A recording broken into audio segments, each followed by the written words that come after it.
Kia ora, g'day, welcome back once again. So here, this time, this is more of a response slash a request that's come through. Those of you that saw the video that I put up this morning, my reaction to the ex-UKSF breaking silence on war crimes video, that one went up this morning. So we're still, what are we? We're still Thursday, 4th of September. Prior to my reaction on that, I've caught up on some emails. There was actually a request from a really kind supporter of my channel who asked if I would react to that 2-minute video as well as the article that was done. So I didn't realize that I'd received that email. I had already done my reaction to that video a while ago before. Actually, I did it before the reckoning. So that reaction was already done, and then I scheduled it to go up for today, which it has. And then I've caught up on some emails, and this particular person had sent through a request if I would do a reaction to that, as well as this article. So I've already done a reaction to the 2-minute, 30-second video. This one here is an article. So I'm going to use, I won't bring up or disclose the person's name. He doesn't wish to have his name and details shared, so that's all good. But I'm going to reference the questions and the quotes that he's put together based on this article that you can see here. But before we do that, what I thought I'd do, because I didn't know anything about this article, I'd spoken about in my reaction earlier about lack of context and all that sort of thing, and that 2-minute, 38-second video clip, which is, I don't know if you call it cherry picking or what, but I've called it cherry picking in one of my responses to one of the comments that was put on this to the earlier video. I've called it cherry picking in terms of what the media has chosen to divulge, using actors to speak the words of these former SF operators and their words, or based on their eyewitness accounts. So anyway, I see there's a minute-long, 52-second video here on, and it says, a video compiled by UK Special Forces shows how members of one squadron kept count of their kills. So these are heavy claims, man. Heavy, sad, disappointing if they're true. Like, again, I don't know if they're true, and media has a magical way, right, of trialing somebody by the media without going through due process and people being assumed guilty of things and before things have run their course. So I don't know what this video or this article says, but we're going to dig into it, and I'm going to give my responses to the questions that have come through. So this person has asked for my 2 cents, for literally for what it's worth. That's probably a bit generous saying 2 cents. But anyway, I'm going to go through those. But first, let's have a look at this video and see just how UK Special Forces are apparently keeping count of their kills. So let's, I'll hit play on here. Hopefully the play works. Volume first. All right.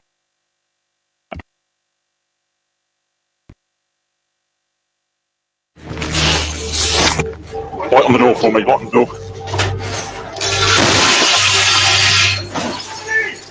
This is previously unseen footage of night raids, filmed by one SAS squadron in 2006.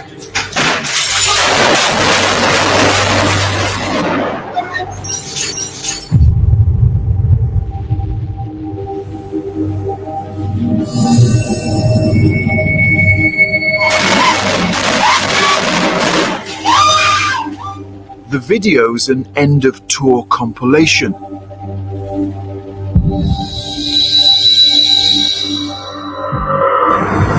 It shows they were already keeping a kill tally.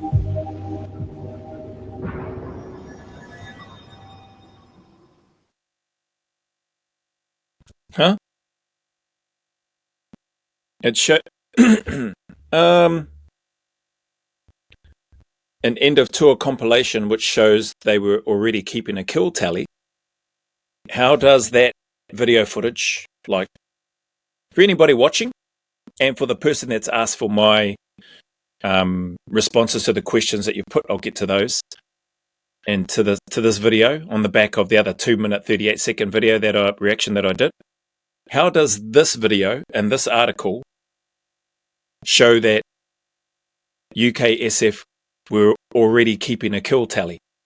It shows some room clearance. It shows bits and pieces of footage of raids. It shows these people here blindfolded with their hands behind their back. I'm assuming they're cable tied.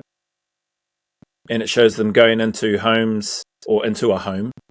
Flashbangs being used. One of them, it looked like the bloody, I don't know if it was the flashbang, looked like it bounced off the door. But anyway, you hear some bang, bang, bangs. I heard some screaming. And then you see people here.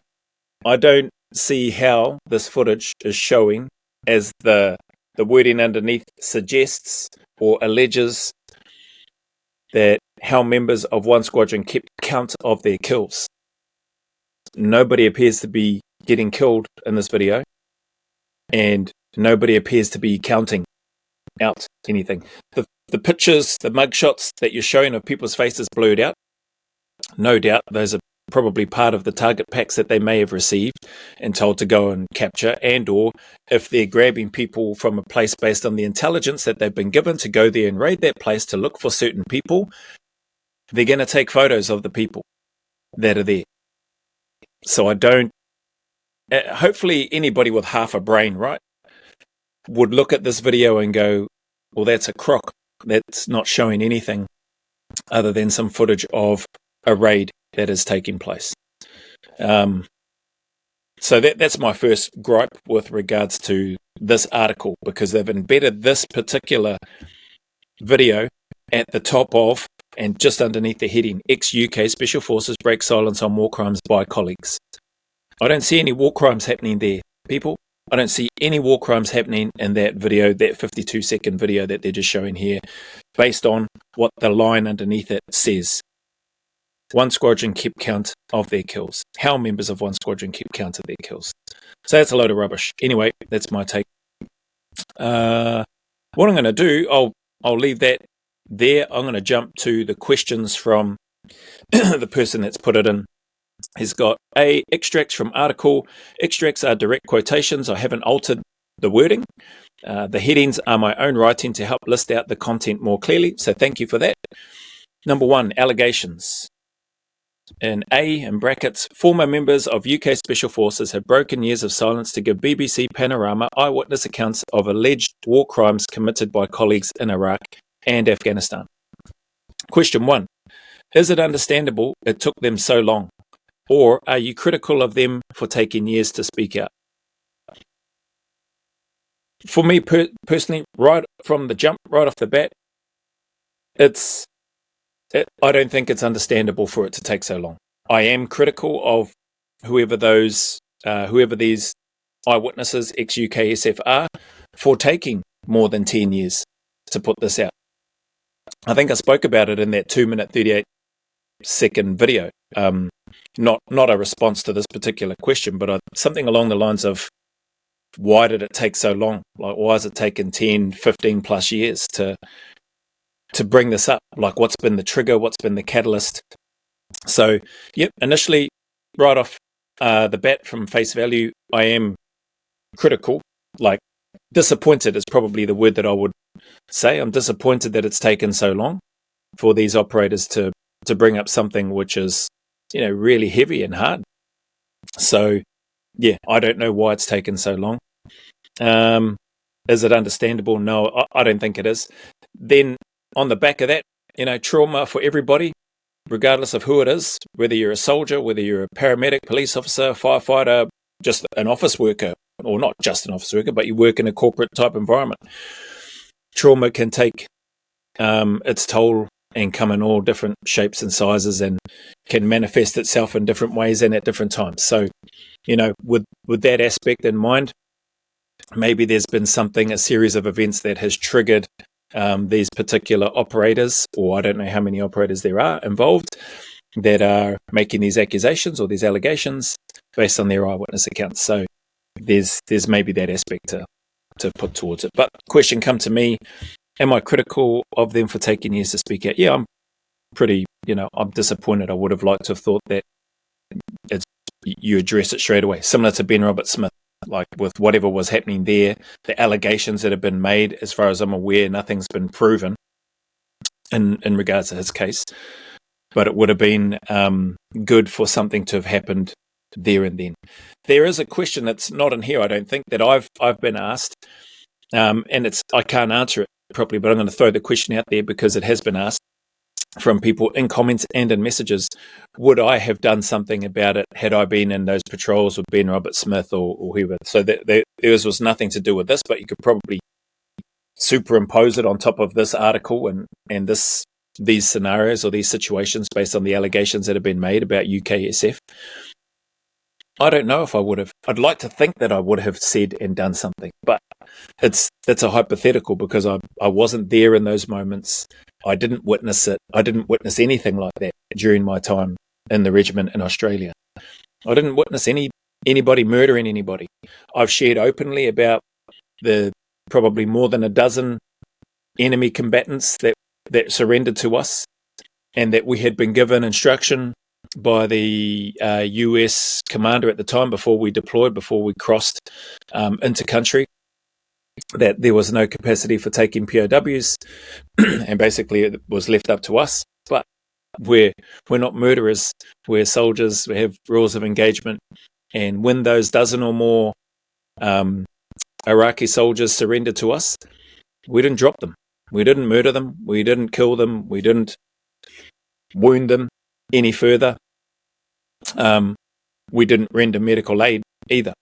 So we left them and we let them go. After we grabbed one person, as I mentioned, took them for questioning, then we released that guy.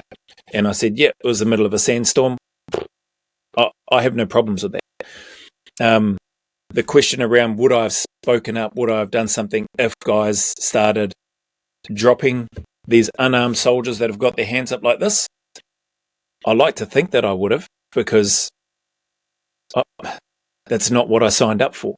I didn't sign up to drop people that have put their weapons down and have clearly surrendered, and they're basically at that point throwing themselves at the mercy of us as the enemy force to them, throwing themselves at the mercy of the force that they're fighting against. And as they probably would have known, we are signatories to the Geneva Convention to honour that aspect of rules of war, for want of a better term. I use those quotation marks because every scenario is different, situations are different, emotions can run high in the heat of conflict and battle, and I don't pretend to have all the answers or to be the expert of how high those emotions can get. But my experience and my observation and witnessing of people that I was fortunate to serve with, absolutely professional, did our jobs, won the firefight, won their battle, got the information, took their weapons, took a person who we thought was of interest that could give us some information, got the information that we felt we needed, let him go. The others had already been let go. We did that knowing that we potentially would be fighting those guys again. They came hard. They were firing RPGs, they were dropping mortars, firing mortars in. They had 2 vehicles, they were shooting 4 small arms towards us as well. But thankfully, none of us got hurt. Rounds and rockets and dirt and stones kicking up in and around the vehicles, but none of us got hurt, thankfully. So, yeah, that I don't know the answer. I'd like to think that I would do something, or that I would say something, and that not just me, but others would say something. It's not because I think I'm above or better than anybody else in terms of my thought process. The men that I was with, man, I trusted absolutely, and I would have been shocked and surprised if any one of them started dropping these guys who were unarmed. And that just didn't happen. That's not what happened, and that's not what I witnessed. So, again, I struggle with it. That's not to say that there aren't bad apples in any and every organisation. So, but again, I wasn't there during these, and so I can't answer that honestly. I can't answer it with an honest, what's the name? I can't give an honest answer because I wasn't there. And who knows? Maybe I would have joined in. Maybe I would have tried to do this code of silence that the media keeps brandishing. Maybe I would have, like I said, maybe I would have joined in, or maybe I would have suffered for years and years and years, like maybe what these guys, these eyewitnesses have been going through, maybe. And then all of a sudden have to let it out because it's just eating me up. I don't know. So anyway, rambled on enough about that one. Number 2, killing unarmed people is the heading for this. A, they handcuffed a young boy and shot him, recalled one veteran who served with the SAS in Afghanistan. He was clearly, I heard this quote, he was clearly a child, not even close to fighting age. Question 2, how do you and other Oz SAS react to a civilian child being executed? How do you and other Australian SAS react to a civilian child being executed? For me, again, hard for me to answer that because I never witnessed a civilian child being executed. I can only go off hearsay. I'd like to think that I'm not going to be sitting back, standing back, or observing and watching one of my teammates drop an unarmed child there in front of me being executed. You know, I'd like to think any of the guys that I was serving with would have felt the same. They'd be horrified. They'd be doing something about it to try to stop that from happening in the first place. Sorry, there's a second part of this question too. Would you attempt to restrain the individual? Yes. So specifically to your question, how do you and other Australian SAS react to a civilian child being executed? I can't speak for other Australian SAS operators. I can only speak for myself. Even then, I can't answer this question again honestly because I never experienced that. I never, thankfully, had to witness one of my teammates looking to execute a civilian, a child, or anyone. I never went through that. I never observed that. I never witnessed that.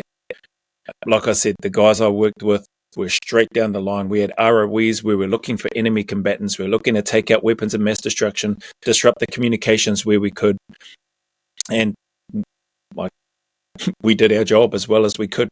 And we had some wins along the way. We had some contacts and stoushes along the way, but nothing to write create a movie about, put it that way.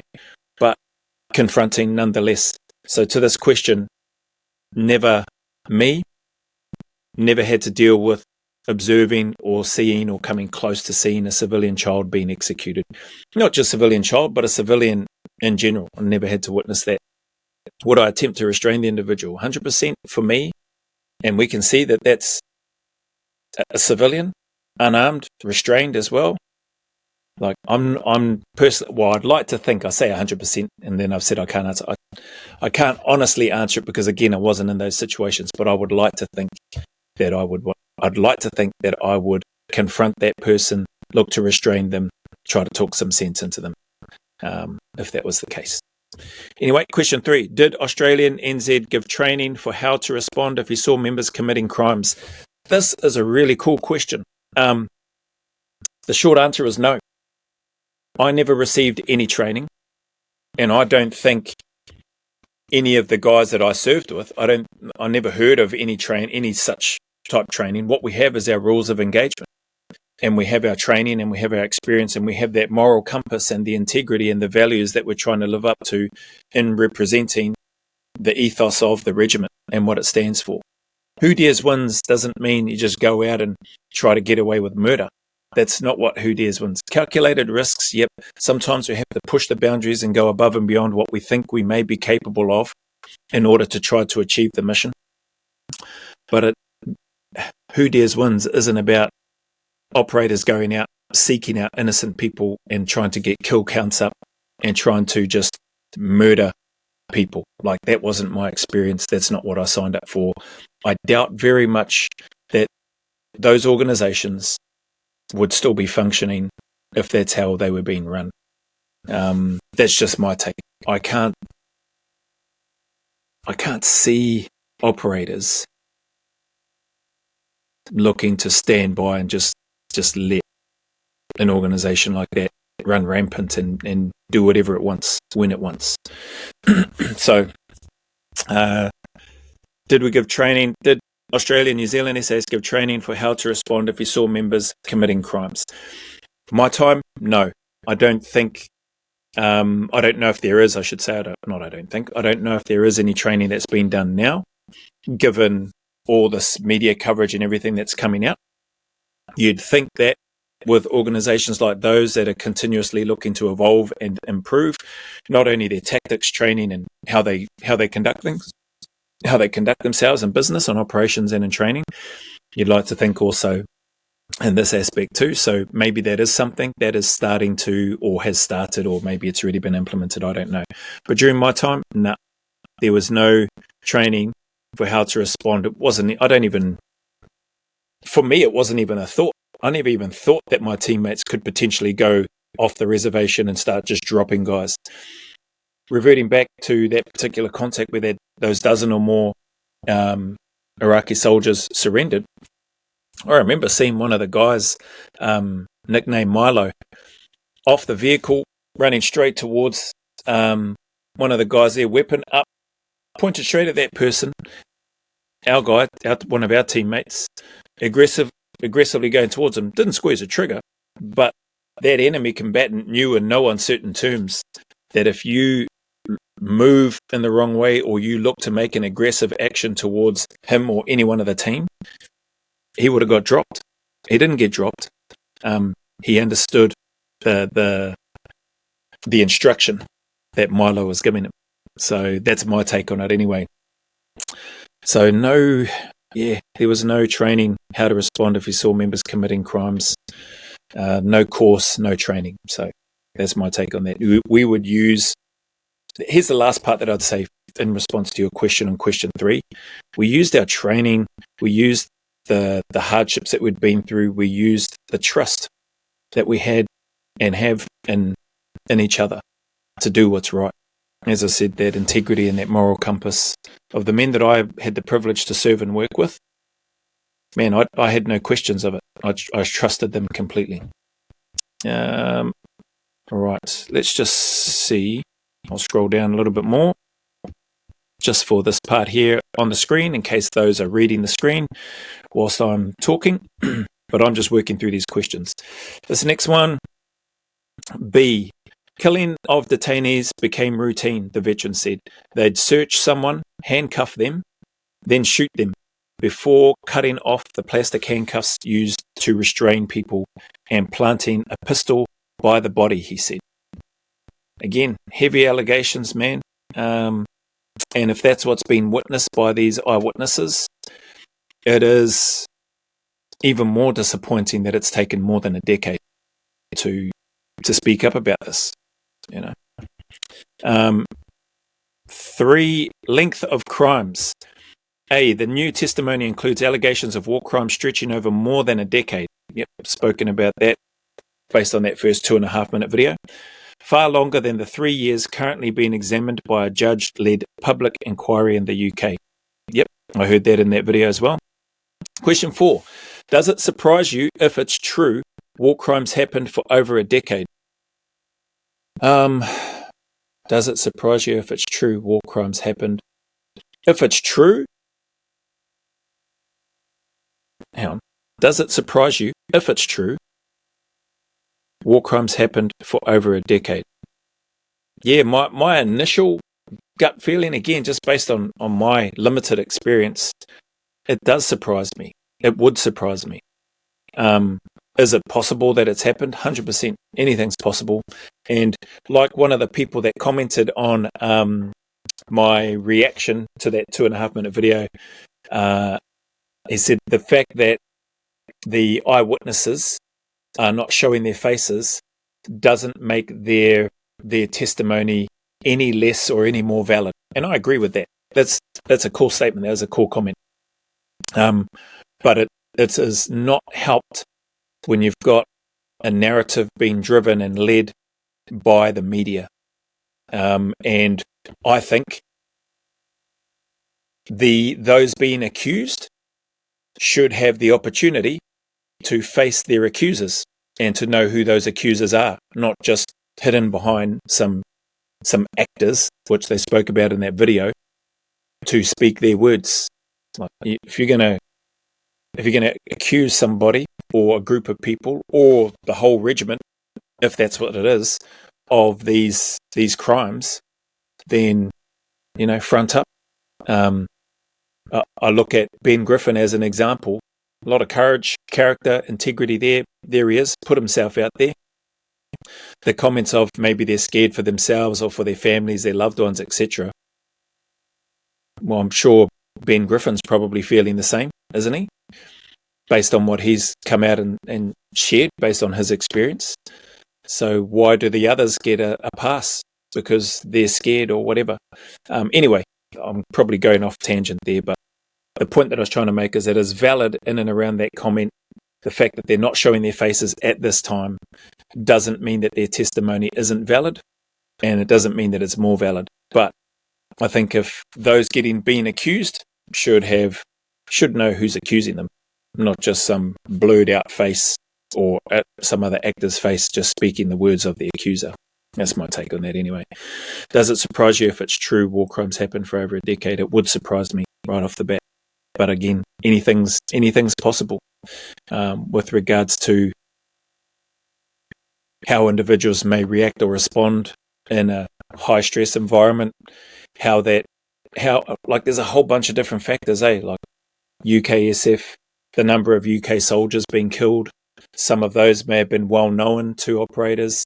That's not an excuse, and that's not a green light to just go and blast whoever it is that you think is guilty of that. That's not what I'm saying. What I'm trying to highlight here is my take is that would add more stress, more may affect the ability to make rational judgments in moments of high stress and in the heat of battle. Possibly. I'm not saying that that's what happened. But there's a whole bunch of factors, If it's one of your best mates that's been killed, or if it's one of your best mates that's lost limbs, and you're close to the family, etc., that's going to play havoc with the person up here, with the individual. But again, not that makes it okay, and not that that's an excuse to just... this is just my take, to just go and blast whoever you want. That's my 2 cents ranting on there anyway. Number 4, SBS. Let me just, where am I up to on here? Oh yeah, SBS. Okay, cool. We'll come back to this. So, A, the SBS, the Royal Navy's Elite Special Forces Regiment, is also implicated for the first time in the most serious allegations, executions of unarmed and wounded people. A veteran who served with the SBS said some troops had a mob mentality, describing their behaviour on operations as barbaric. Okay. Question 5. What's the best way to deal with troops who have a mob mentality and commit barbaric acts? How long's a piece of string, what's the best way to deal with troops who have a mob mentality and commit barbaric acts, according to Joe Hawtai? Just one blinking insignificant person in this request that's come through in these questions. I appreciate the questions. Best way to deal with troops who have a mob mentality. I don't know the best way to deal with troops who have a mob mentality. I'm no expert on that. What I can say for me, in terms of if there are a group of people, so I've been in situations post my time in the military, maybe if I thought long and hard enough, there'd probably times where I've been in the military as well, where there's been a group of people, I wouldn't call it a mob mentality, but have had a thought process they've been aligned together, which has been different to mine. And I've definitely had that outside of the military, and I can probably link to that quicker because I've been out of the military so long now. But if I think about that, there's been many times where a decent amount of people, if not almost everybody that I'm working with, feels one way about something and feels very strongly about that, and it's very different and opposite to me. I've experienced that in my last role as the service manager at the men's reintegration service, looking after supporting men that have been in and out of the prison system, trying to reintegrate back into the communities, families, etc. So dealing with those with a mob mentality, I think the person, the individual whose opinion and mentality may be very different to the mob, for want of a better term, needs to be strong enough and needs to be completely aligned to their own thought process and why it's different, and be able to provide rationale and explanation as to why they believe that's wrong and this is a better way, or whatever the case might be. Those that commit barbaric acts, man, again, I can't answer this question honestly because I wasn't in those types of situations. I'd like to think that I would do something about it. I can only link to there's one that stands out when we were in Perth, and I think I've shared this on another reaction before, but it was a couple of Kiwis actually. A Kiwi fella with I assume his girlfriend, his partner. We were picking up our daughter from her high school ball. We were walking back to the car. It was in the city, place that was hide, and was down along Elizabeth Quay, I think is the name of the area in Perth. And there was this Māori fella, going to town, bashing his girlfriend, a female anyway. It didn't matter. I just assumed it was his girlfriend. That's a barbaric act to me. I wasn't going to do nothing. We were walking, my wife and our daughter, going back to the car, and then all I could hear was her screaming, probably 20, 30 meters away. I look over and she's on the back foot, backpedaling, gets slammed against the car, and he's just holding on to her, pulling her by the hair and throwing punches. So how do you deal with that? Well, for me, I just ran over and I looked to grab that guy and get him off, and he turned, he let her go, and then his focus was on me, which I was happy about. And then she bloody jumped in between us and looked at me and said, don't do anything, don't. And then we had to move her out of the way. There's a little bit of a kerfuffle where he tried to throw some punches but missed. I missed as well. I missed the counter. And then she got back in the middle again. By then he calmed down. She calmed down and things. So to your question, what's the best way to deal with troops with a mob mentality and commit barbaric acts? If you see a barbaric act and you know that it's wrong, you got to do something about it. That's just my take. Dealing with troops, hard, man. Again, that's why I said I don't know. You got some hard hitters in the SF space that have a resilience that is second to none, that have a drive that is second to none, that have a passion that is second to none with regards to why they're there and what it is that they're doing. So I could only answer that if I had been in a situation like that, which I haven't. I'd like to think, again, maybe a throwaway line, but this is me. I'd like to think that I would do something about it and that I would make a stand. Especially if I saw something that was just completely wrong. Barbaric acts. What is a barbaric act? May throw up other questions. Is shooting an enemy combatant a barbaric act? Is shooting an enemy combatant who was still in the fight, you drop him, and to make sure you go up and you put another 2 rounds into them, into their chest or into their head? Is that a barbaric act? I wouldn't be doing anything about that if I saw one of my teammates do that. To me, that's just making sure that the threat is completely off the board and out of the game. I don't think that's a barbaric act. Right or wrong, some people might say, oh, that's bloody terrible that you say that. That's the last thing I would want to have, is that you drop somebody, they're playing possum or whatever, you turn your back, you're starting to move, and then you cop it in the back of the head from the person that you thought that you had dropped with those first 2 rounds, 3 round, 4 round burst or whatever. So finishing off the person to just make sure that they are completely out of the picture and that is not possible, that to me is not a barbaric act. Going along and then looking to, if you're going to look to then chop off somebody's head, hack it off, and then carry that around with you or whatever, that's just stupid. That's just ridiculous. Not that I think anything like that has happened, but that to me would be a pointless act. B, is the Australian equivalent of the SBS the 2nd Commando Regiment? No. No, they have their own set of their own mission statement, their own skills and expertise that they bring, that they have, but they are not the SBS equivalent. Not by a long shot. So that's the answer to that. Question 6. Are Australian commandos comparable to the Australian SAS in soldiering standards? That's a good question. I think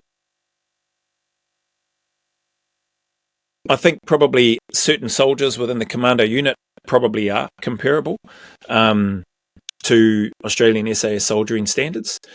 And I personally feel like that the commandos have a high level of soldiering. Like, they've got to do a selection to get there. There has been some changes, so the selection is a combined one now, from what I understand. I don't exactly know how that works. I'm guessing you choose if you want to be a commando or if you want to go to SASR, and depending on how you go in that combined selection would probably dictate whether or not you get to have a look in at SASR, or whether they think not at this time you go to the commandos. So are they comparable to Australian SAS in soldiering standards? By and large, probably not. Well, not probably. No, I'd say no. But there are individuals within a commando unit that I think likely do have and likely are comparable to an SAS soldier in the Australian regiment. Hopefully that helps answer that question. This is taking ages. It's probably going to take ages. Question 7. Is the pass rate for commandos on the Australian SA selection / cycle... Whoops. Oh, sorry, I just hit the stand. Is the pass rate for commandos on the Australian SA selection / cycle 100% outside of injury? No. Is the pass rate for commandos on the Australian SA selection / cycle? No, it's not. You can, don't get me wrong, when I went through the Australian selection, going from, at the time it was 4RAR Commando, I believe there was 11 or 12 of us from 4RAR Commando. A number of those were badged who had gone through a selection to become a commando. I didn't have to do a selection for when I got to 4RAR Commando, so I was very fortunate in that regard, but I'd made it clear my intentions. I was only here because I wasn't allowed to go straight onto the selection. And I was also there because I knew that they were getting ready to go to Timor, and because I wasn't allowed to go straight on selection, and they would not let me do selection until I'd been in the Australian Defence Force for at least 12 months, I thought, well, I might as well go on this operation with 4RAR if I can get there. And they were kind enough to let me go to 4RAR into Recce Platoon and deploy with them to East Timor. So I was grateful for that. But of the 11 or 12 of us, the only person that didn't pass that selection was due to injury. And I've spoken about him before. Max Motso, I believe is his name. I'm not sure what he's doing now, but he is a super fit dude, marathon runner, really nice guy. From all intents and purposes, from what I understand, an excellent soldier, but had a fall and broke his arm. And so he was the only one out of us that went from 4 that didn't pass. But there have been people that have gone from the commandos onto the Australian SAS selection and not passed. So it can happen. I don't know how many. I don't know what the numbers are like. I wouldn't imagine that there would be a lot from the commandos that once they decide to go for SASR selection, I wouldn't imagine that there'd be too many that would quit and or that would fail. But yeah, it's not 100% outside of injury. Not that I'm aware of. B, would it be better if the Australian Commando / SAS had a joint selection / cycle like the UK SAS / SBS? So, hey, as I just mentioned, I believe that the Australian SAS / Commando selection is a combined event now, but I don't know all the details. There are some posts, I think, on YouTube. A guy by the name of Rhys Dowden has done a video. I think maybe even Mark Wales may have even done a video on the Australian SA selection process as it currently stands, based on what we know today. But I haven't looked into it. All I know is that it's a joint selection now. So would it be better? I don't know. Time will tell. Yeah, I honestly don't know. I preferred it. Call me old-fashioned. I preferred the separation. I preferred the fact that there was a commando selection for you to go there, and if that's where you want to go, cool. And that there was a longer selection for the Australian Special Air Service. So the commando selection during the time when I got to the ADF was a shorter selection. I don't know how long it was, but it wasn't 21 days. It wasn't 3 weeks, the selection course itself. It may have been, I don't know, may have been a week, may have been a little bit more than a week, I'm not sure, but it wasn't 3 weeks. So I prefer if they stayed separate, but time will tell in terms of this joint selection process of what they're going through now. Let's get back to this psychotic murderers in the regiment. Let's just scroll down a bit there to that piece, and I'm going to come back to the questions on here. Testimony. The testimony from more than 30 people who served with or alongside UK Special Forces builds on years of reporting by BBC Panorama into allegations of extrajudicial killings by the SAS. More than 30 people who served with or alongside. Okay, so to me that's sounding like 30 people, a mix of potentially operators and support staff. That's what that sounds like, that piece there. Speaking on condition of anonymity because of a de facto code of silence around Special Forces operations.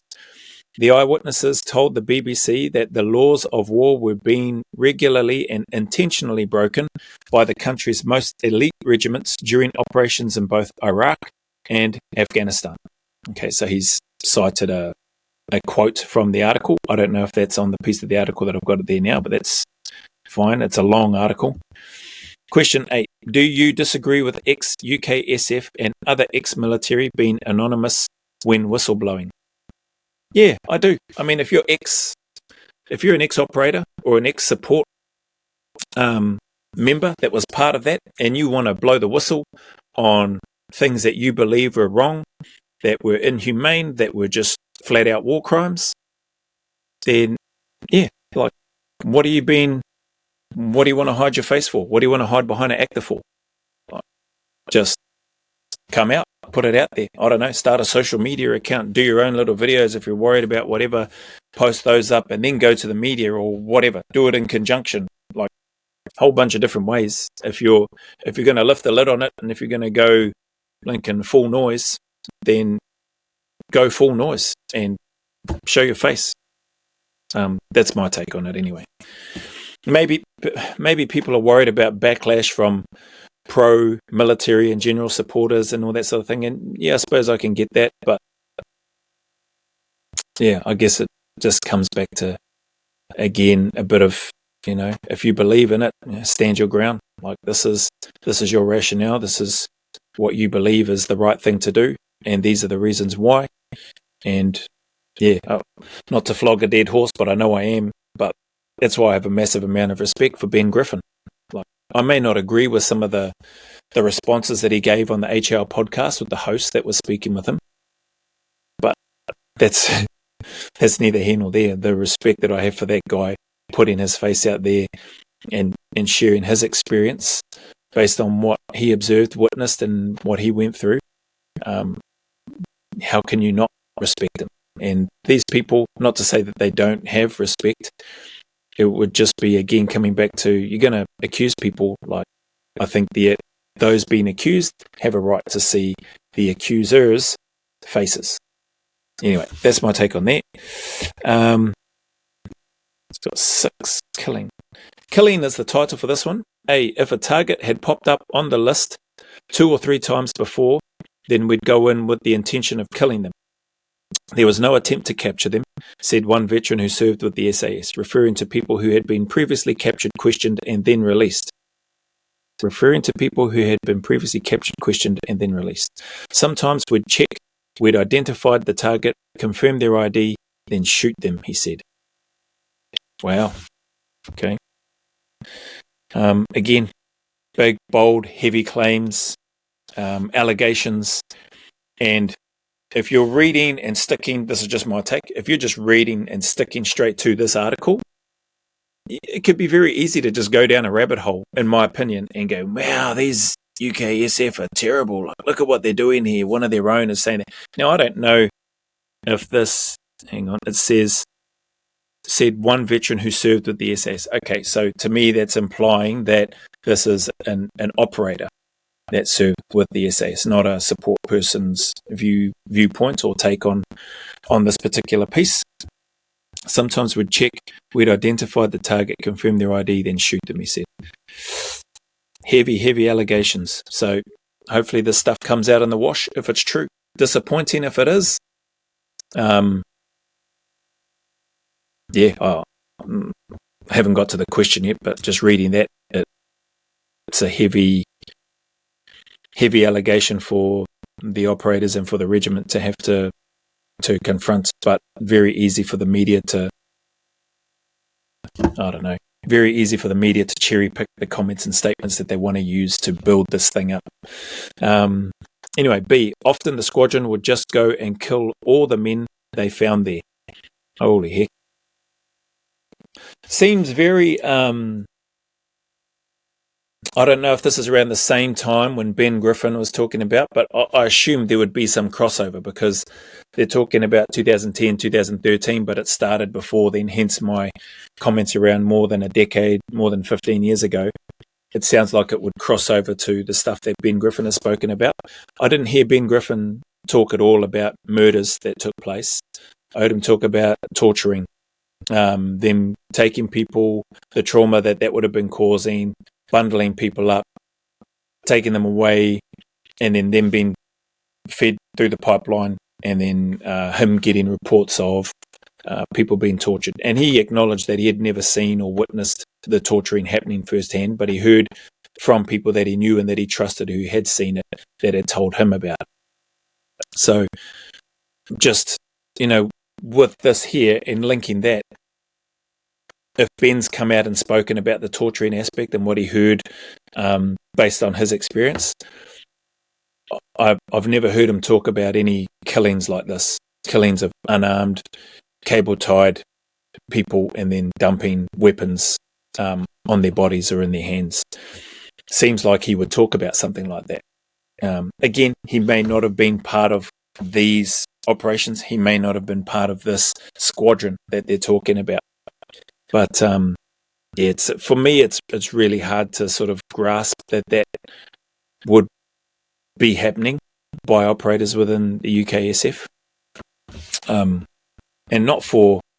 Maybe it is. Maybe it's just because of a bias towards the regiment, because I know how good and how skilled, but also how the good people, a number of good people that are in there. I've worked with people within the regiment that I didn't really like, didn't get on with, like we just didn't vibe, didn't click. But I've not met a person that I've felt, not in the Australian, not in the New Zealand, not in the UK SF, that I thought was a murderer, or that I thought was just going to go off the reservation and start just dropping anybody that they saw. They were good people. They are good people, the ones that I know of anyway. So, question 9, Re 6B. Wouldn't this indiscriminate approach make it inevitable civilians were killed? So often squadron would just go and kill all the men they found there. Yep, to your question, wouldn't this indiscriminate approach, so your question in regards to that B portion of number 6, which is the heading for number 6 was killing. Yeah, I think it would make it inevitable that civilians were killed if that's what was happening. That's the point. If that's what was happening. This article makes it sound like that's what's happening because an eyewitness has told them this.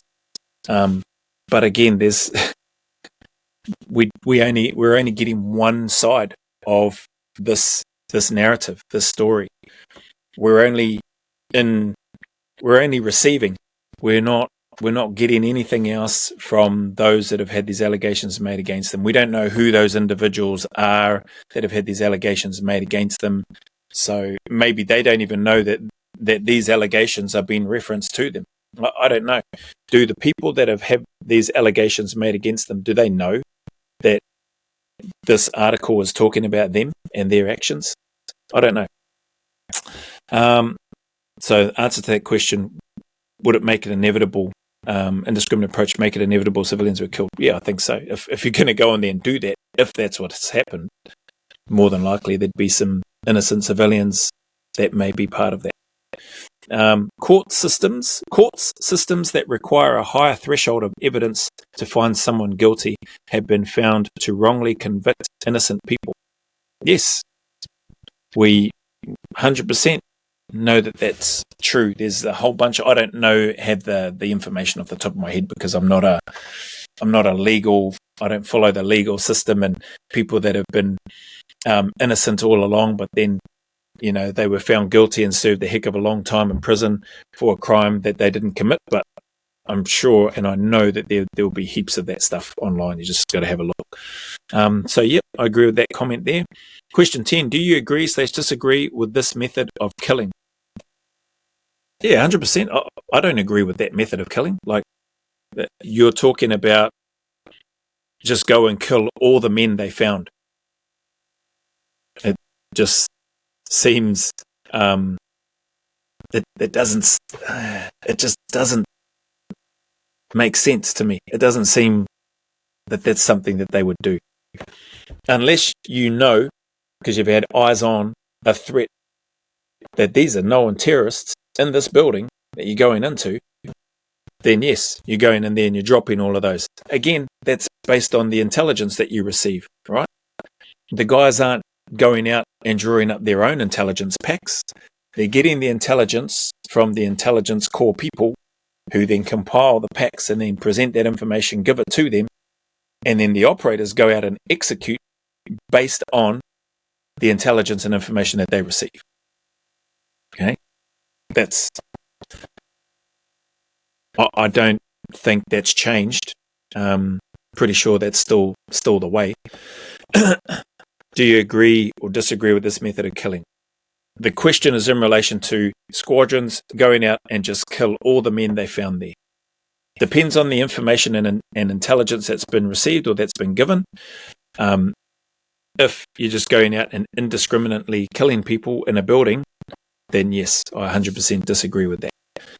If the information, however, that we've received as a team, 4-man team, 6-man team, whatever it is, as a troop, whatever, and we've all got this information and it identifies that there's going to be 10 people, 12 people in this building, or 12 of them are known terrorists, or 12 of them have done X, Y, Z, have links in these areas, have done this, we've got all that information packed together. Well, that's a different story. That changes the operation, that changes the intent. And if the instructions are to go in and kill those within this area based on the intelligence and information that's been provided, I don't see how you call that a war crime. The guys are still they're going to go and be going in there hunting and hard, I'm sure, but they're still going to use judgment and make positive identification of people, threats within their building before they pull the trigger, because there could be a female in there, there could be young children in there, you know. So that's why I can't see operators just going in and blasting whoever they see in the home, as per what the allegations are that have been made here.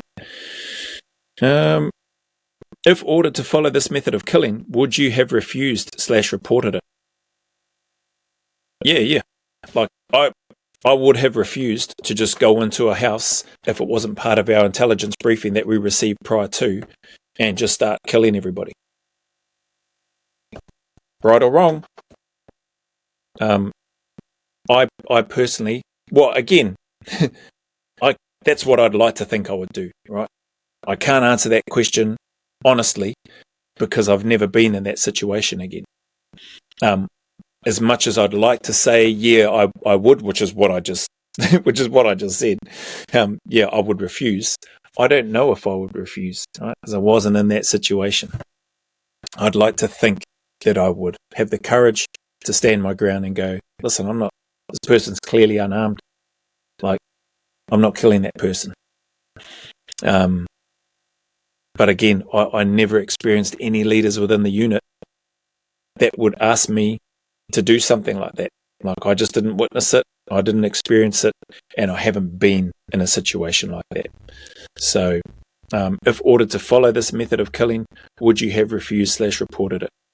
I'd like to think that I would have refused, and I would have followed up and reported. I would have challenged that person. In the moment, I'd like to think I would challenge them in the moment.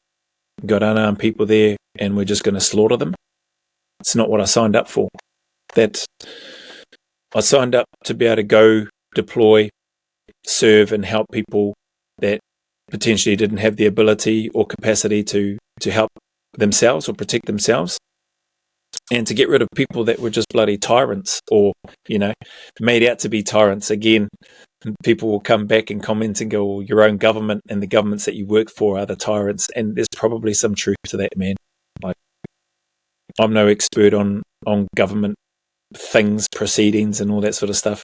There's probably truth to that, hidden agendas and blanket deception and greed and power and money, and the list goes on, right, with regards to decision makers and supposed leaders of the world and the decisions that they make, and those who then go and fight for those perceived freedoms, those perceived rights, that narrative that is being pushed by the leaders and by the media and by everybody else that jumps on that bandwagon. So yeah, that's my take, my long-winded answer in response to that particular question. C. One witness who served with the SAS said that killing could become an addictive thing to do. Where are we up to on this? I'll just scroll down a bit more.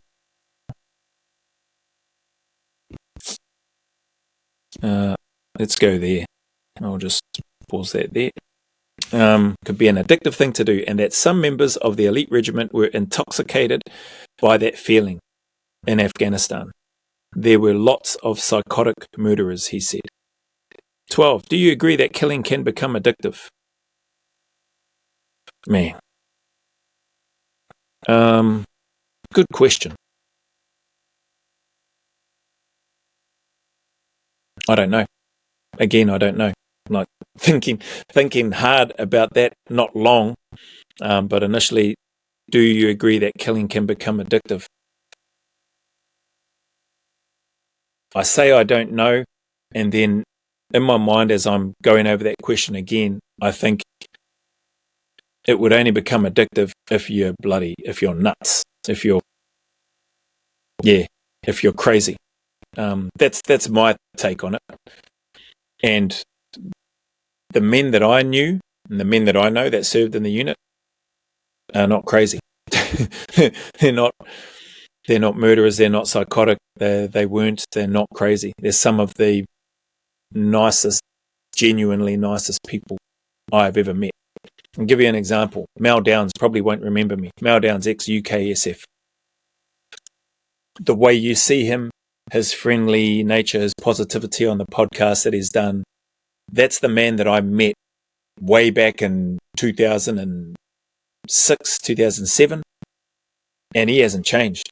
Like, I've not been in touch with him, not spoken with him for many, many years, and didn't work closely with him. He was on a different team, but we're part of the same company. Met him, man, he's exactly the same. Friendly, positive, happy guy. You can't fake that. Like, I don't think you can fake that. He is who he is. Des Powell, another ex-22SAS guy, Bravo 30 author, and I don't know, I think he's done a few podcasts, but he's a good man. He's not a psychotic murderer, killer. Big Phil Campion clearly doesn't seem to me, I never knew him, but Des Powell and Mal Downs I knew, because I had the privilege to work with them. Did a lot more work with Des than I ever did with Mal. Big Phil Campion, I don't know him, but he doesn't seem like a psychotic murderer. Got a different sense of humour, but we've all got different senses of humour, and dark humour, some might call it. Do you agree that killing can become addictive? I think if you are a nutter already, probably. But I don't, I can't honestly answer that question with regards to killing becoming addictive.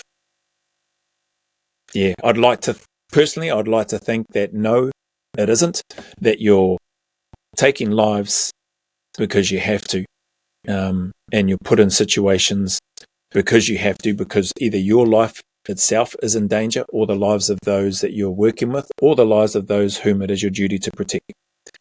So that's my take on that. I hard for me, and or I think hard for anybody to say that killing becomes addictive.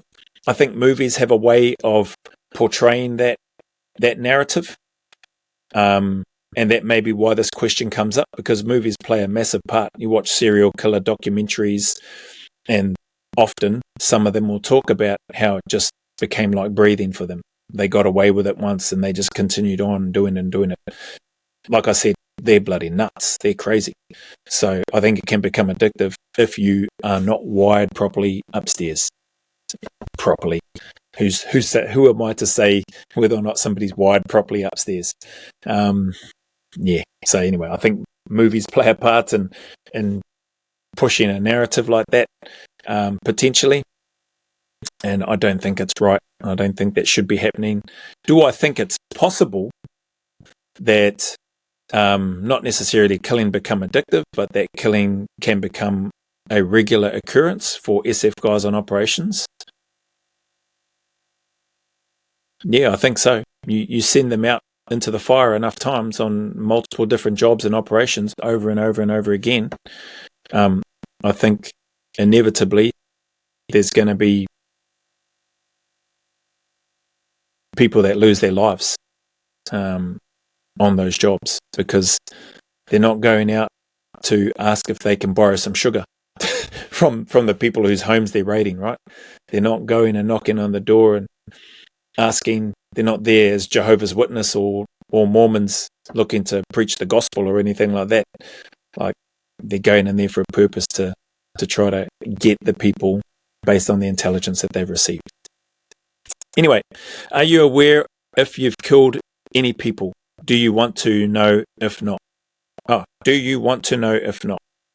Are you aware if you've killed any people? That's a good question. I'm not 100% aware.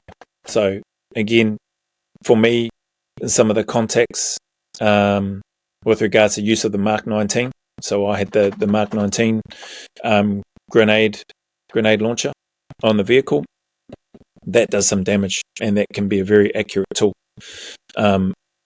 And that one of the main contexts that I was in, I wasn't in many, one of the main contexts that I was in, had a massive stoppage on the Mark 19. Got off a burst or two.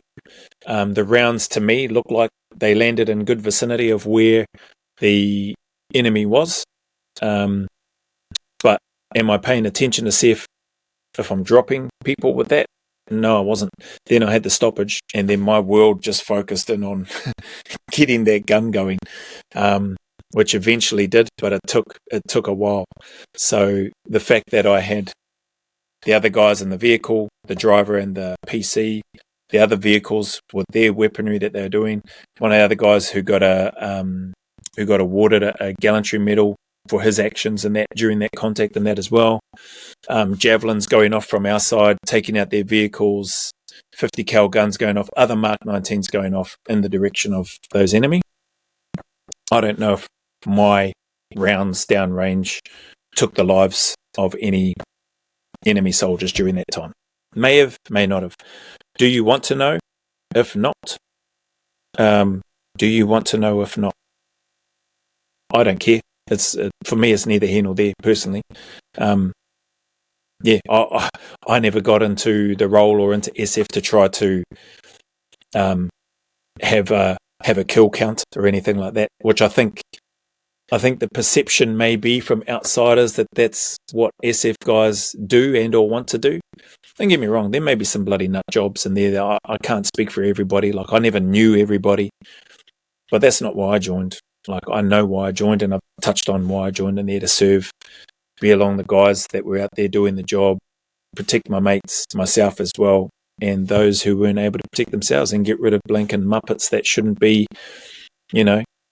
walking this earth doing the things that they do or that they've done. That was my intent.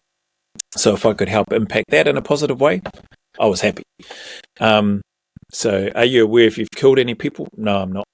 I definitely haven't had that close up front kinetic CQB in the rooms, turn a corner and then bang, the person's right here and then bop, bop.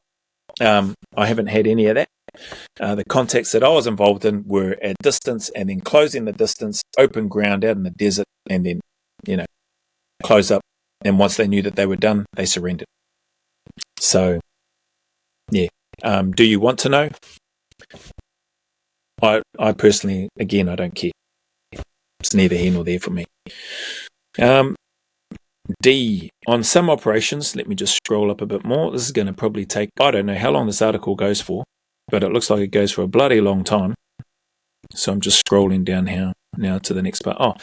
Prime Minister David Cameron was made aware by the Afghan President Hamid Karzai of allegations of civilian killings, the BBC has been told. Okay, that's what it says there.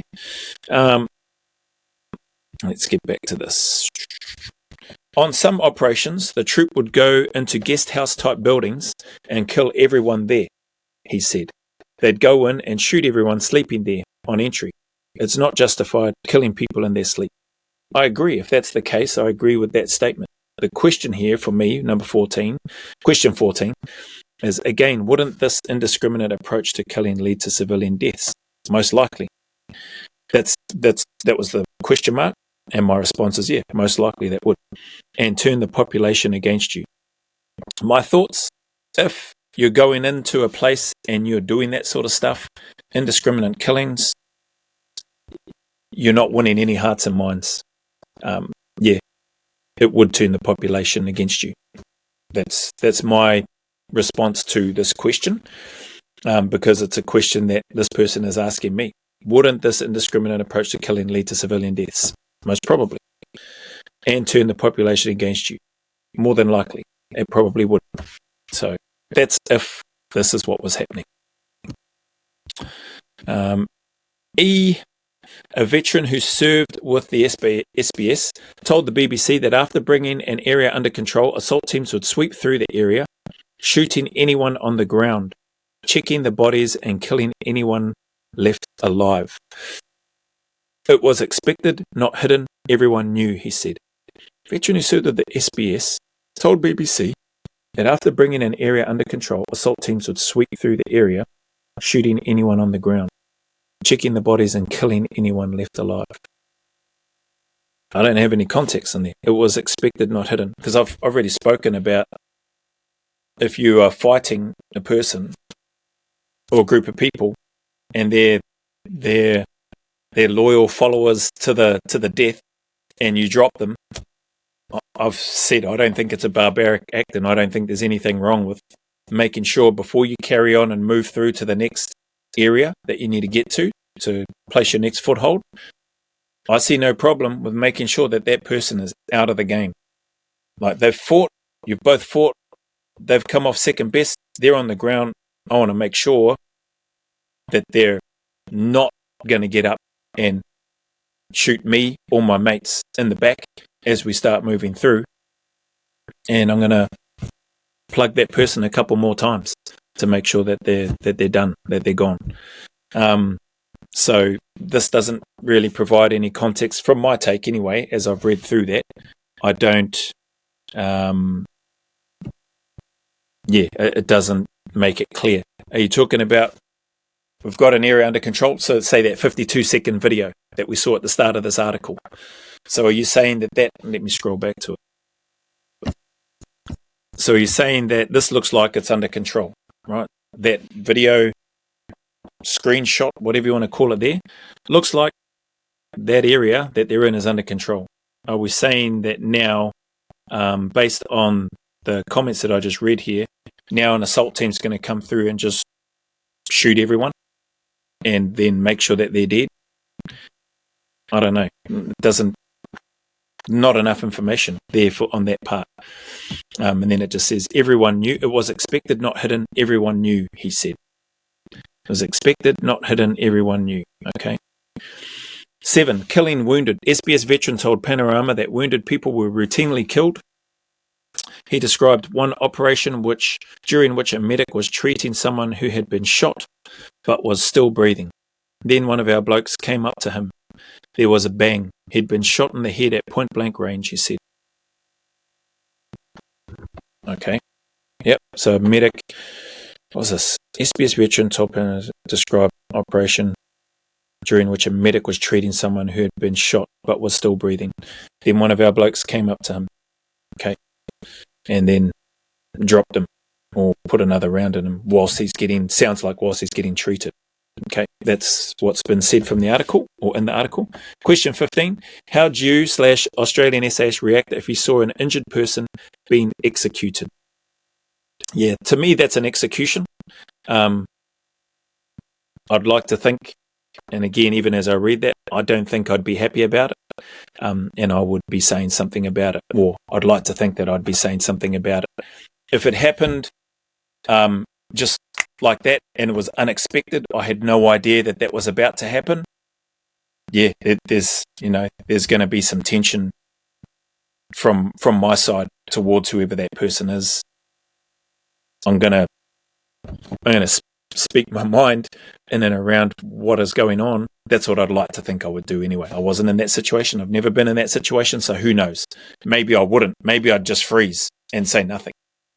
And maybe it'd be years later where I'd come out and go, well, actually, I witnessed this. I might be in the same boat. Honestly, I don't know. But if I could see that something was building up and somebody's been treated and somebody's going, I'm going to drop that person, I'm going to kill that person, so that they're not wasting our medical resources, this, that, and the other, but that particular job is done and we're getting ready for exfil, a whole bunch of different scenarios, etc., then again, I'd like to think I would have the conversation with the person. It's one of those what-if questions, like the scenario could be what I just described. The area is secure. This person is out of the game, life and death, but being treated. Trying to do the humane thing as best we can. Medic is treating them. They're professional. They're doing everything that they can. We're about to be exfilled, go back to base, whatever. Or I doubt we'd be committing resources of first aid, because usually it's trauma kit that you're carrying anyway, to an enemy combatant if the job's not done and if you've still got further to push on, or you're out in the middle of nowhere and your extraction isn't going to be happening for quite some time. So I don't, scenario dependent. This scenario, I'm making an assumption. We all know what happens when we assume, but I'm making an assumption that the area is secure. This person is being, based on what this person, the narrative that has been presented, is all secured, being treated. They're going to be getting exfilled, and then somebody's come up and gone bang and put one in his head to take him off the board while the medic was treating him. Sounds like that was a surprise to everybody, including the person who's made this statement. Based on what they've seen, it was likely a surprise to the medic and likely a surprise to other operators. So, like I said, everybody's going to process things differently. Why did that happen? If it happened, why did it happen? I don't know. Is it because mates got injured, shot, killed, whatever? Again, did tempers flare? Did people get emotional and angry and upset because their mates got hurt? Any number of things, man. Like, I wasn't there. Only those that were there would have the answers and would know why, if this did indeed happen. So, yeah, how would you and Australian SAS react if you saw an injured person being executed? I can't speak for the whole Australian SAS. I can only speak the 2 cents that I've spoken about around what I think I would like to do, or what I think I would do and what I would like to do. Anyway, number 8. How long does this go for? Holy heck! Maybe I should have broken this up. Never mind. We're into it now. Number 8, premeditated killing. Let's just see let's go back to this, scroll down a bit. Scroll down to here. Oh, actually, let's go there. All right, premeditated killing. More junior members of assault teams were told by more senior SAS operators to kill male detainees. According to the testimony, using instructions such as, he's not coming back to base with us, or this detainee, you make sure he doesn't come off target. Question 16. Morally, would you say senior members of the Australian SAS were good role models? man, the guys that I had during my time, 100%, they were good role models to me. The way that they taught, instructed, the way that they led, the communication, like for me, they were good role models. I don't have anything negative at all. And that's, people might look at that and go, holy heck, coming from a Kiwi, that may be considered high praise, but I have nothing but respect for the leaders that I had and the guys that I worked with. Everyone's a leader, my take, within the regiment, whether they were a corporal, a sergeant, a staff sergeant, a sergeant major, an officer, whatever. It didn't matter. All of those guys, all the operators within the unit, whilst I was there and had the privilege to serve, were all leaders and were all great role models to me. I just wish I had have been smart enough to take on board a number of their examples, their good examples, when it came to doing courses that I believed were useless or were pointless. The example that I'm referring to is the subject one for corporal. So I just wish I had have followed their good example when I had that opportunity and not just disregarded that piece of it. So to your question, morally, would you say senior members of the Australian SAS were good role models? Yes. That's my take anyway. Whilst I was there, they were. Were they perfect? Were they always good role models? Maybe not. But was I always a good soldier? Clearly I wasn't always a good soldier.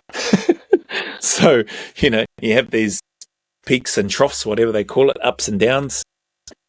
And I don't think anybody would be expecting an operator to be perfect the whole time. What's going on here? Let me just get it. What little light there is. I'm trying to make the most of it. B. A former SAS operator also described learning of an operation in Iraq which someone was executed.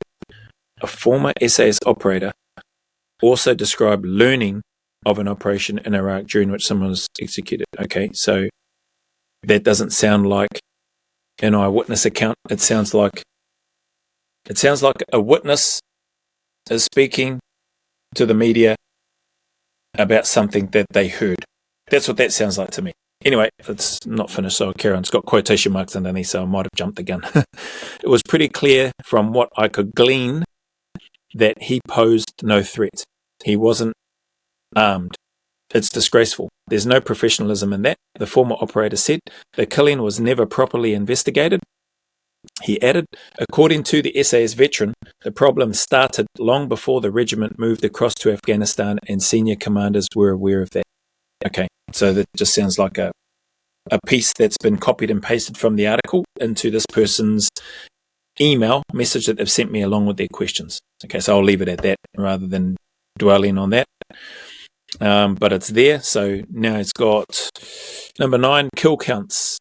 A. The testimony as well as new video evidence obtained by the BBC from SAS operations in Iraq 2006 also supports previous reporting by Panorama that SAS squadrons kept count of their kills to compete with one another. That 52-second video states the same thing, but I don't see that. I don't know how anybody could see this is how they're keeping count of kill counts, for one. But when I read that, I've watched Rogue Heroes. I've watched all the videos in the series. I really enjoyed it. There is a part in that series that shows Paddy Mayne and David Sterling, and they're keeping a tally of how many aircraft and stuff that they take out. So there's that element. I thought that's great. If you can keep a tally of how many aircraft you're taking out and how that's potentially impacting the war that they were in at the time, cool. If you're talking kill counts in terms of numbers of people that you killed, like I said, I can only speak for myself. That was never something that interested me. If it happened, I understood that there was a possibility of serving in a unit like that may be part of the job that you have to do. And I was okay with that. I was comfortable with that. Like, I didn't have any reservations about it, put it that way, because I knew I wasn't a murderer.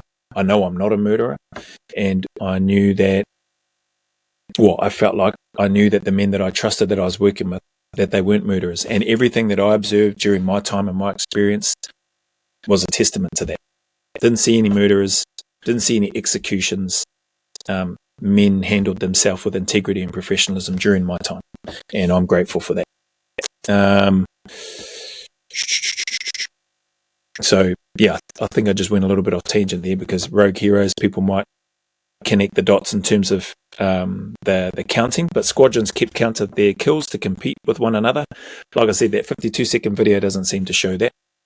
It seemed like he was trying to get a kill on every mission. So now, this quoted piece here, it seemed like now it sounds like you're singling out one person. So if you are the accuser, the eyewitness, making this against this person, I think they should know who the accuser is as they're going.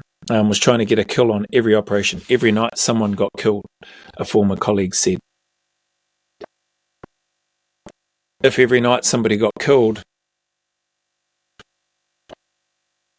what's, forgive me if this hurts somebody's ears or offends anybody, but what's wrong with that? Like, if they're warranted, are you upset that somebody got killed every night? Or, like, that you're in a war zone and you're going on raids, and everybody that serves in the unit, whether you're SF or not, you understand if you're getting ready to go into a raid, into somebody else's whare, into somebody else's home, and looking for people, they may not be happy about it, especially if they are the enemy, and they may put up a fight. And by putting up a fight, they may have weapons, and you may need to neutralize that threat. Somebody may end up dying on potentially every raid that you go on. I don't know. Former colleague said the operator was notorious in the squadron. He genuinely seemed like a psychopath. The former colleague added, well, man, you fellas need to say and do something about it when you're back at the base camp. If you feel like you can't do anything out on the job, then when you're back at the base camp, do something.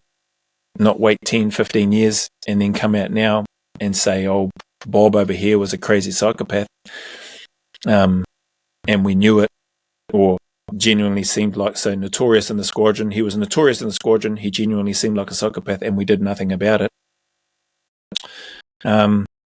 C, in one incident, so A, B, and C, I'm up to part C now of this number 9, the kill counts. In one incident that sources say became infamous inside the SAS, the operator allegedly slit the throat of an injured Afghan man after telling an officer not to shoot the man again. It was because he wanted to go and finish the wounded guy off with his knife. Another former colleague said he wanted to, blood his knife. Holy heck. It just sounds... it sounds weird. So he told an officer. So the operator allegedly slit the throat of an injured Afghan man after telling an officer not to shoot the man again. I would assume that the officer is the person in charge, team leader. I'm not sure who this person is, what rank he is, it doesn't say. But I don't know if he's the team leader. Well, it doesn't sound like he's an officer, so therefore he's not in charge. And the officer, person in charge, team leader, should be doing something about it, if that's indeed what happened. It's sort of, I know I spoke about earlier, the barbaric piece, like putting an extra couple of rounds into a person and make sure that they are, like I said, to make sure that they are dead, to make sure that they are not going to pop up again and surprise and then whack you or your mates.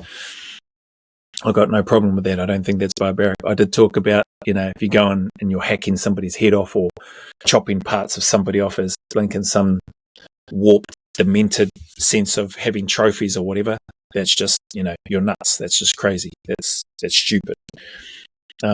Similarly with this, if this is what happened, this is just ridiculous.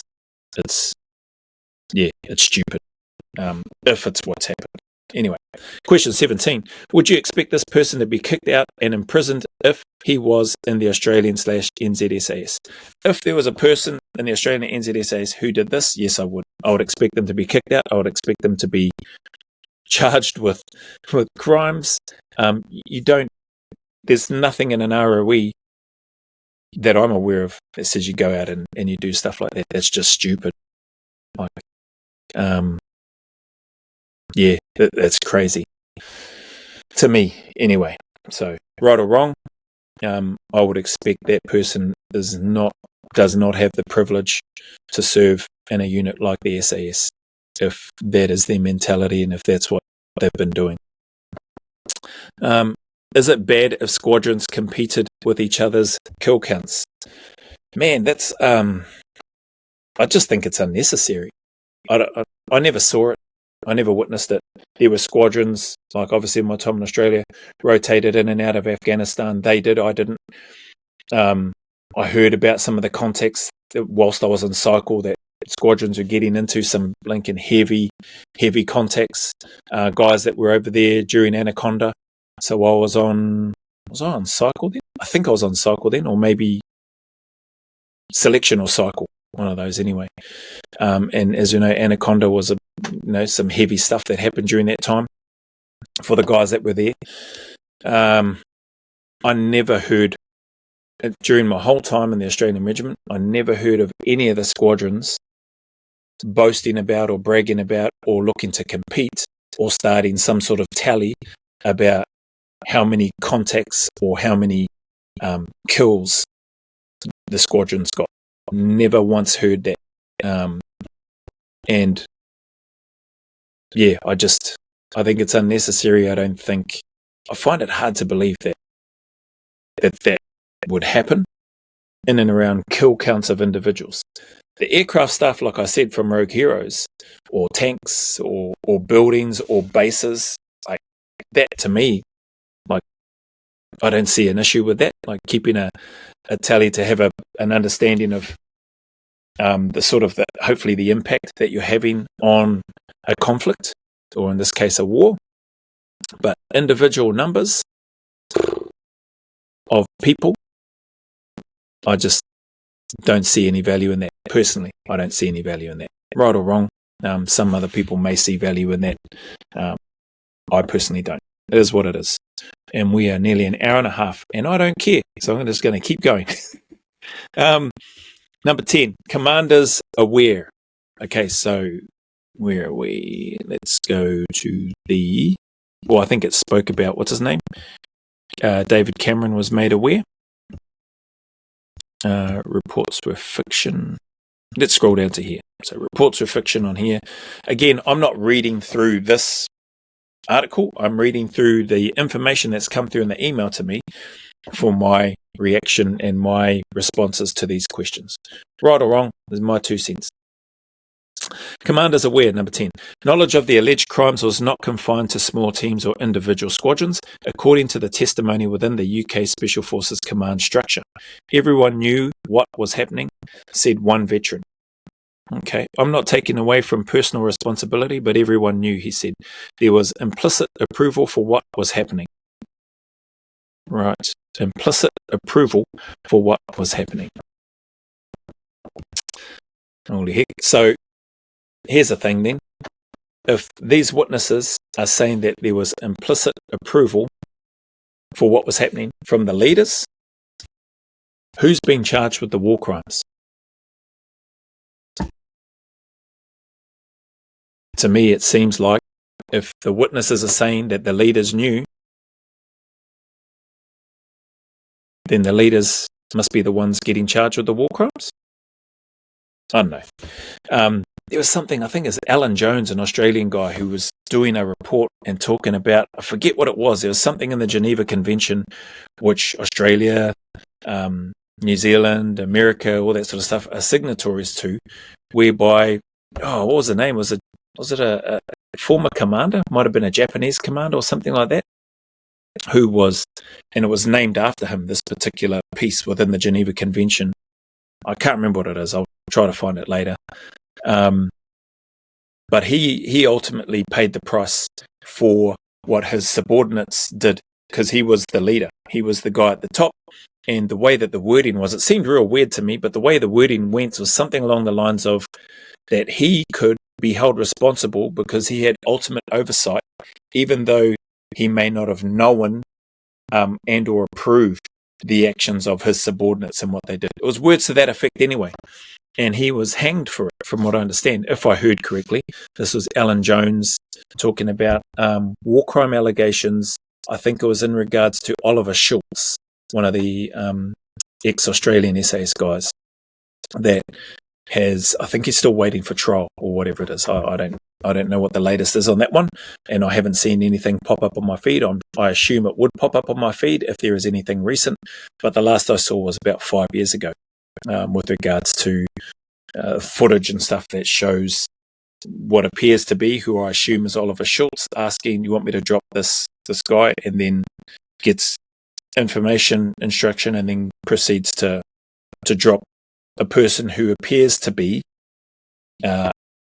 unarmed and just for all intents and purposes, based on the footage, appears to be a civilian hiding in the field. We can't see, we don't know what happens before leading up to. We don't know if he was shooting at these guys, and then, who knows. But anyway, I diverted there just on that Geneva Convention piece because of the comment here that there was implicit approval for what was happening. So who are these war crimes going to be against? Is it going to be against, what's his name, Cameron, the former PM? Is it against the head of Special Operation Command Group? Who is it? Is it a group of the leaders?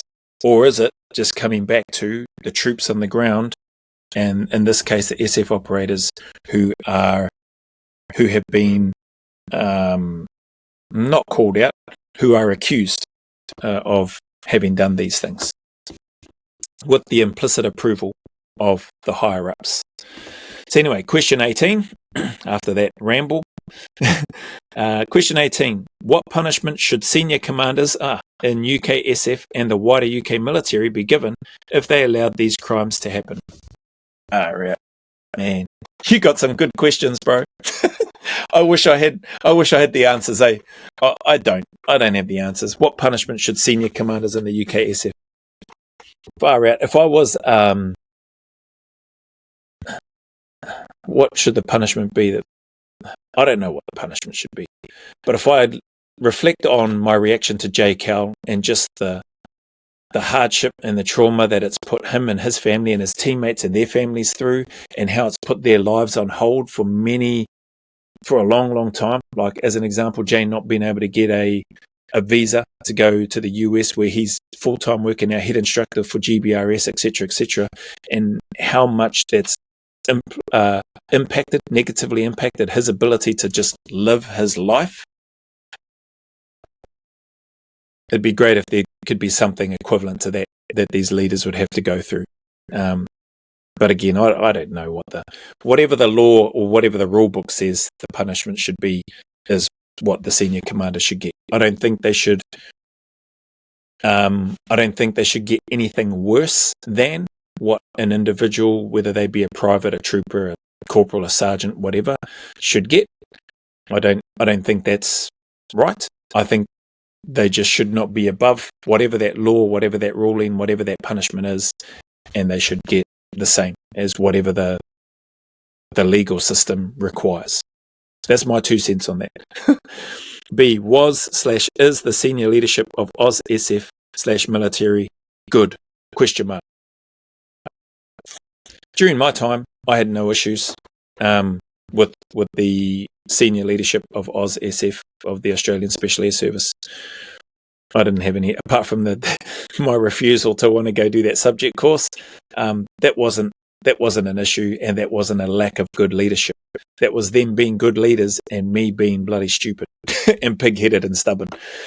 So, my take, the leaders in the SF space whilst I was there we're bloody good leaders, good people, good men.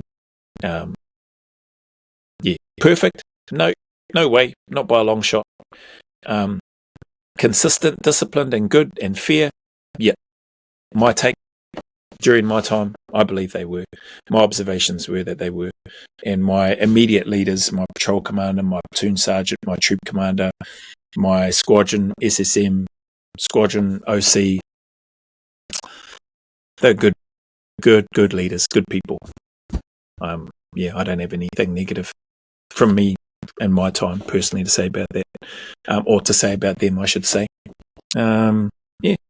Number 11, political concern. Mr. Karzai consistently repeatedly mentioned this issue. Former Afghan National Security Advisor Dr. Rangan Dadfar Spanta, sorry if I'm saying that name wrong, which I probably am. Panorama, he said Lord Cameron could have been left in no doubt that there were allegations of civilians, including children, being killed during operations carried out by UK Special Forces. B. General Douglas Lute, a former US ambassador to NATO. General Lute said it would have been extraordinarily unusual if there were a claim against British forces that the British chain of command was not aware of. Okay. That makes sense. C. A spokesperson for Lord Cameron told Panorama that, to the best of Lord Cameron's recollection, the issues raised by President Karzai were about NATO forces in general, and that specific incidents with respect to UK Special Forces were not raised. I don't know. He said, she said. Okay, it's in this article. This is where the person that sent this through has copied and pasted it. He says he's not altered anything. And I haven't read the article, but I believe what he's saying. He's got the quotation marks and stuff in it as well. Question 19. Do you believe former Prime Minister David Cameron that he didn't know the allegations of civilian killed repeatedly, specifically to UKSF? Yeah, I find it, if these allegations were coming out during that time, in and around specifically UKSF, I find it unlikely that David Cameron, former Prime Minister, didn't know that he was talking about the UKSF. But again, he said, she said, politicians are excellent masters at deflection, diverting, at rewording things to suit their position of where they're at, or the narrative that they want people to hear and believe. So, yeah. Do you believe former Prime Minister? I think if these allegations were coming up, I think the Prime Minister would have known. That's my take. So if these things were happening, is what I'm saying, if these things were happening and the information was being communicated to members of Parliament, I believe David Cameron would have known, the former Prime Minister would have known about the allegations. NATO in general, so easy, to just, I thought he was talking about NATO forces in general, not specific incidents to UK Special Forces. Who knows? Only he knows that, the answer to that question. D. The spokesperson also said that it was right that we await the official findings of the inquiry, adding that any suggestion that Lord Cameron colluded in covering up allegations of serious criminal wrongdoing is total nonsense. Okay. You're a spokesperson, right? That's what the spokesperson is there to do. You better protect the Prime Minister or the person that you are the spokesperson for, because otherwise, what good are you as a spokesperson? It just, of course, they're going to say it's complete nonsense. And it may well be. Again, like, is there communications, like emails, text messages, phone recordings of the conversations that specifically call out and mention to the Prime Minister, former Prime Minister, hey, this is what we're hearing, this is what's happening by UKSF in regards to detainees, innocent civilians, children, etc., etc. Is there any of that communication? If there is, you'd think that if it's coming from Karzai, that you'd think that communication has been captured somewhere. rather than just verbal word of mouth. That's my take anyway. So that could potentially be one quick and easy way to debunk whether or not the former Prime Minister knew. Question 20. If these allegations were brought, and this looks like this is the last question, if these allegations were brought to the Australian/New Zealand Prime Ministers/senior politicians and military leaders, would you trust them to investigate it correctly? Far out. Great questions, bro. I've said this before. But again, well outside and above my pay grade, eh? I'm just a person who's got a little channel here. And I'm privileged to have people like you take the time and want to hear my 2 cents in regards to your questions and in particular this article. If these allegations were brought to the Australian, New Zealand Prime Minister, senior politicians, military leaders, would you trust them to investigate it correctly? Would I trust them to investigate it correctly? I would say this in the context of what's happening at the moment and the fact that the former Prime Minister, David Cameron, has been implicated in this knowledge of things that were happening. If that were the case in Australia or New Zealand or senior politicians or military leaders, I think instinctively people are going to look to save themselves.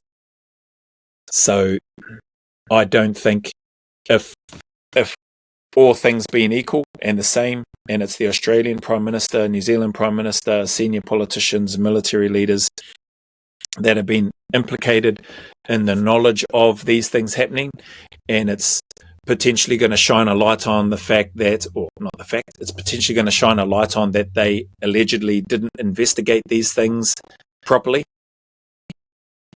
They're probably not going to look to investigate that as correctly as they probably should. I think instead they may look to deflect it and steer it towards the J. Cowles of the world and his team. Deflect it off the leaders. And this isn't saying that J. Cowles did anything wrong either. He's come out openly. He's spoken about the drone footage that shows what was happening. And for whatever reason, that drone footage hasn't been shown. They're just been judged by and thrown under the bus by bloody that twat Gwyn Jenkins. And then the media, it would appear, make them look guilty. And then those that don't know any better jump on the bandwagon and then look at and go, oh, look, they're UKSF, they're rogue, they're bloody, they're psychotic killers, psychopaths, etc., etc. So the media has a lot of power to be able to shift and push whatever narrative they want, whilst deflecting away from senior leaders, senior people with very senior positions who have a lot of influence, who have a lot of potential and ability to put people in certain positions and or take people out of positions and or make promises of things that, you know, the J. Cowles of the world, the operators at the coalface just don't have that opportunity or that influence, that pull. So do I think and would I trust them to investigate it correctly? No, that's my take. I don't think they would. And that's why I think when you talk about an independent investigation, it needs to be fully independent. People with no hidden agendas, people with no backhanded blinking bribes or anything that could get to them. Yeah, that's my take. And that's your last question. And that's taken 1 hour, 44 minutes. And I have no idea if I've answered your questions adequately. But what I will say is that, again, I appreciate you taking the time to send this through. I had already done a reaction, which I thought that was a long one, to that 2 minutes, 38 seconds, and it was a long reaction. I think it's probably nearly half an hour, maybe more, of that video, which I did today. I'm going to look to just upload this. Let me just do this. Reports of fiction, man. hopefully this, it looks like this is nearing the end. Who's this? Former Director of Service Prosecutions, Bruce Holder, said he hoped the inquiry would examine what Mr. Cameron knew. Okay, there we go. So there's this guy saying that hopefully it'll investigate, and I agree with that. I think that is something that should happen. And then there's a whole bunch of, you need to know how far the rot went up, Mr. Holder said. Yep, good point. Oh, okay. So that's the end of it there. Do you have information about the story that you want to share? No, I don't. That's a long article. That's the article from one of the kind supporters, followers of my channel. Appreciate your time. You know who it is. He's asked to not be named, and I'll make sure I don't do that. Saw his email. He'd actually asked for a combination. I've just seen that and caught up on the emails, seen this and thought that I'll do this. He did actually say if I could look to break it up into sort of chunks. He must have known that it would take me a long time. I didn't think it would take me nearly 2 hours, but it has nearly taken 2 hours. And so anyway, it's done in a one and done. I'll post this up this evening or tomorrow, and just depends on how long the exporting and uploading and all that sort of stuff, and if there's any editing that I need to do. But thank you very much for your time. If you made it this far and stuck around this long, I appreciate your time and support. My bias openly here is that the world, in my opinion, the world needs UKSF, New Zealand SF, Australian SF, US SF, Canadian SF. I reference the Five Eyes there in terms of the relationship that those countries have. They're not perfect. There are, you could use the term, there's bad apples in every crop, in every bunch. But my experience is that there are far more good apples than there are bad apples within units like that. And I just, hopefully this all comes out. Hopefully the accusers that are making these allegations find the courage to be able to show their face and explain that, and go through that process. Hopefully the investigation, the independent investigation, which I think it is, gets to the bottom of it at all levels, not just those at the coalface that are executing, as I've mentioned, based on the intelligence packs and information that they are given. Because guys in the UKSF or in any SF aren't just going out calling their own missions, running rogue, without operational command oversight knowing about them, without intelligence gathering and the information being put together to then being presented and given to the operators to then go out on the job and perform the task. So there's those elements, and then there's the senior leaders that have a bigger picture, that have ultimate oversight over how all of that stuff flows, how the communication flows, what the rules of engagement are, etc., etc. So, there's a heck of a lot in here that I hope gets sorted out, because to have the UKSF name dragged through the mud, that's my take. Like, I never served in the UKSF, but like I said, I'm privileged to know a handful of guys that have gone on there and that have served there, and guys that have done long looks there that have spoken highly as well about 2-2, SAS in particular. And those guys, man, like those units, they have built their reputations on integrity, on action, on the value set, the high value set and the high moral compasses that each of the operators individually have within that regiment, and that the leaders who established that ethos and that foundation still continue to strive to live by. So dragging the regiment's name, or UKSF, SAS and SBS, through the mud in the UK and around the world just seems really, really poor to have that done. Not saying that they're above the law or anything like that. Like, if there's stuff that's happened that's gone wrong, like, let the investigation run its course before the media start coming out, cherry picking elements and then just putting that out there for the world to look at, and or for their own people to go, yeah, look at this, they're blinking rogue psychotic murderers. They're not. If they were, could you imagine the blinking murder rates that would probably be happening in the UK? Like, these guys aren't. They're professionals. They do their job, and they do their job to an extremely high standard and to the best of their ability based on the information and intelligence that they have at the time. Yeah. So, and I would say those same things about New Zealand, Australia, US, Canada. There are bad apples in every crop and every bunch, but there are far more good apples than there are bad ones. And my opinion, my 2 cents in closing for what it's worth, the world needs these units, and the good men, the vast majority who are good men that serve and operate within them. That's my take anyway. So anyway, as always, the message is the same, mate. Any challenges, difficulties, hard times that you may be going through, keep turning up, keep staying in the fight, keep putting one foot in front of the other, and take one day at a time. Be kinder to yourself. Know that it's okay to not be okay. Reach out for help if you need to. Do whatever it is or those things are that you need to help you stay strong and stay in the fight. You're not alone. The sun will shine again. There are better days ahead. So as always, go always a little further. Remember, who dares wins and who cares wins. And until the next video, there's a big mana wave coming from me to you, filled with my aroha, respect, appreciation, and gratitude for you all.